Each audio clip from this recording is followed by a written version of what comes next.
I'll tell you what, Lawrie, though, you can understand why this is the mecca of football when you look at that shot. Even though Wembley's not one of the great arenas by modern standards, it's still... a special day. It's a special place and a special day. And, I mean, you moan a little bit about the facilities, but you wouldn't miss it for the world. And I was talking to Bobby Robson, and before him and I were lucky enough to come here as managers of winning teams, there was one year we sat up in a stand together, and as the teams come out, we looked after they'd come up, we looked at each other, had a little tear in our eye, and we both felt the same, that as you look, personally, we looked at the managers, and players will look at players coming out, and we realised how special it was for them, and they were representing our profession. And when we both had a chance later on to do it, it was everything that I ever dreamt it would be. And I thought I'd cry all the way up the tunnel as it happens, but I didn't. I really thought it was a tremendous honour.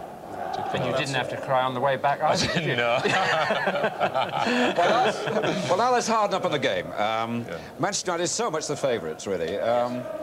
Deservedly so and dangerously so, Bobby.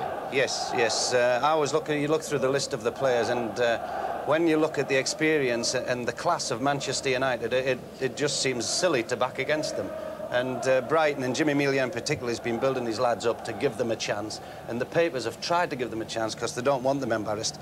But I feel that when Brighton line up and they have a look across and they see Stapleton and Robson and Whiteside and McQueen, I think it's going to be difficult for them to swallow. Hard pill to swallow. United for you, Lawrie?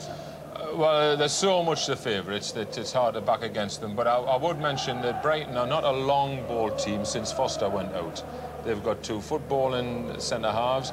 They've got a young kid, Howlett, who I saw on his debut, who plays football. And they've got Gordon Smith up front, who hasn't been mentioned in the build-up, who is also a footballing type. The pitch will slow down to their speed, and I think they've got more chance than anybody would have predicted. So, who are you saying? Manchester United. The final word from Jimmy Hill. Well, Tony Grealish, you haven't mentioned, who's a great lad in the middle of the field. One of those rare things, a midfield player who's a captain as well, and drives the others on, and he knows what the game's about, and he'll be a battle. He'll die rather than lose that game there.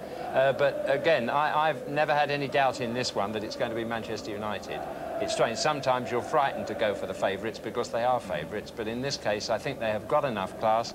They've been here recently, they've seen what it's about. Players like Whiteside, you know, I mean, good heavens, look what he's scoring now. He scores every time he goes out. 18, we can't say he's not quite 18 now because he's grown up and he's 18. A devastating player, as Stapleton is, and I think those two will clinch it. So you are unanimous. Well, now's the time to meet the teams.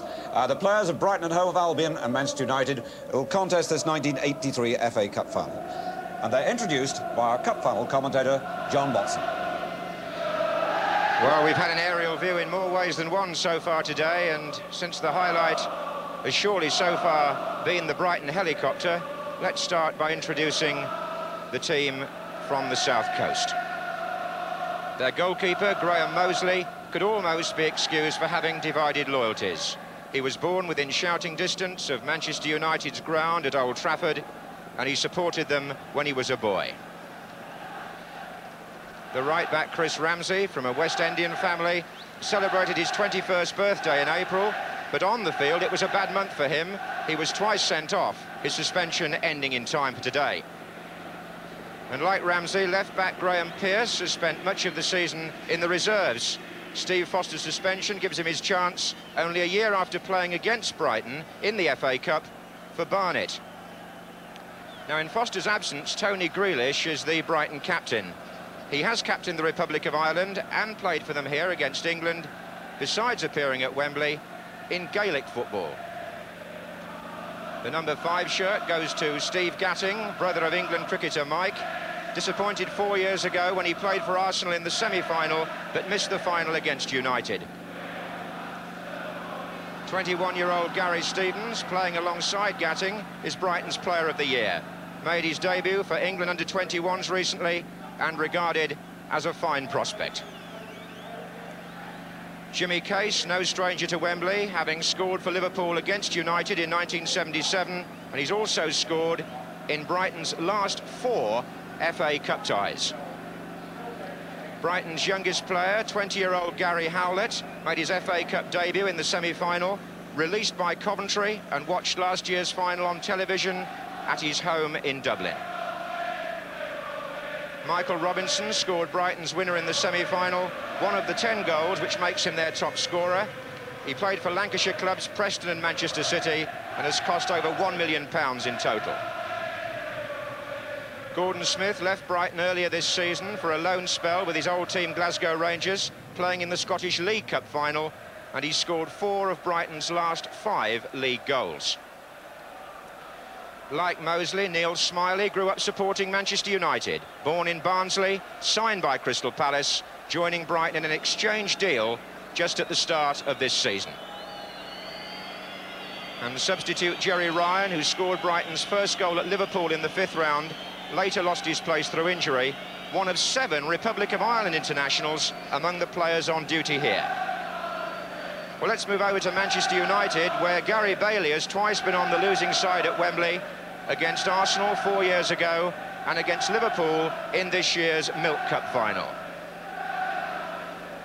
Mike Duxbury, arguably United's best player against Liverpool here 2 months ago. He's been on the subs bench in England's last 2 internationals, and it's his first full season at right back for United. The FA Cup final 6 years ago marked the arrival of Arthur Orbiston. He played in the winning side against Liverpool at the age of 19 and has been United's most consistent player this season. It's been a strange year for Ray Wilkins. At times he's captained both United and England. At other times he's been left out by both. But nobody in today's final has more Wembley experience. An ankle injury received here in the Milk Cup final has troubled Kevin Moran, who's had 45 stitches in facial wounds in the last 18 months. But what a popular and modest player. Defending may be Gordon McQueen's main job, but he's scored here in both an FA Cup final for United and for Scotland against England, and Gordon is known to relish the big occasion. Many critics believe Brian Robson's absence against Liverpool cost United the Milk Cup. Britain's most expensive player, England's captain, but he's never won a major honour in the game. Arnold Muren has marked his first season at Old Trafford with 2 Wembley appearances, although he missed the semi-final through injury. And only last week, as a matter of fact, Arnold scored with a rare header. Frank Stapleton, like Jimmy Case, could make FA Cup history today. He scored here for Arsenal against United in '79, so could become the first player to score in 2 finals for different clubs. And Norman Whiteside completes an astonishing 12 months in which he's played in the World Cup, scored in the Milk Cup final and got the winner in the FA Cup semi-final, and he's only just 18. But the injury to Steve Coppell means a tremendous thrill for 21-year-old Alan Davis, Manchester-born of Welsh parents, who learned yesterday that his first FA Cup tie would be in the final itself. United's sub is Ashley Grimes, who can fill almost any position. He nearly moved to Brighton less than 2 years ago, and he was United's best player in the semi-final. Well, so much for today's players, who are on a bonus of several £1,000s to win today. And what a contrast to what happened here exactly 60 years ago, when the very first Wembley final took place between Bolton and West Ham, and the winners, Bolton Wanderers, their players received a gift amounting to £12 10 shillings. Well, that first Wembley final, on a ground built for the British Empire exhibition a year later, turned out to be quite a chaotic occasion. The arena was supposed to hold 125,000 people. The programme boasted how good the stadium was going to be, but on the day, twice as many people as that turned up. It wasn't an all-ticket match, and some 250,000 there got inside Wembley, as a result of which the policeman on the white horse, George Scory, had to restore order, and they delayed the kick-off for 45 minutes. Now, one man who played a part on that occasion is actually here today, because in the front row of the Royal Box, Sir Stanley Rouse, who's now 88, the grand old man of football, he was a steward here in 1923.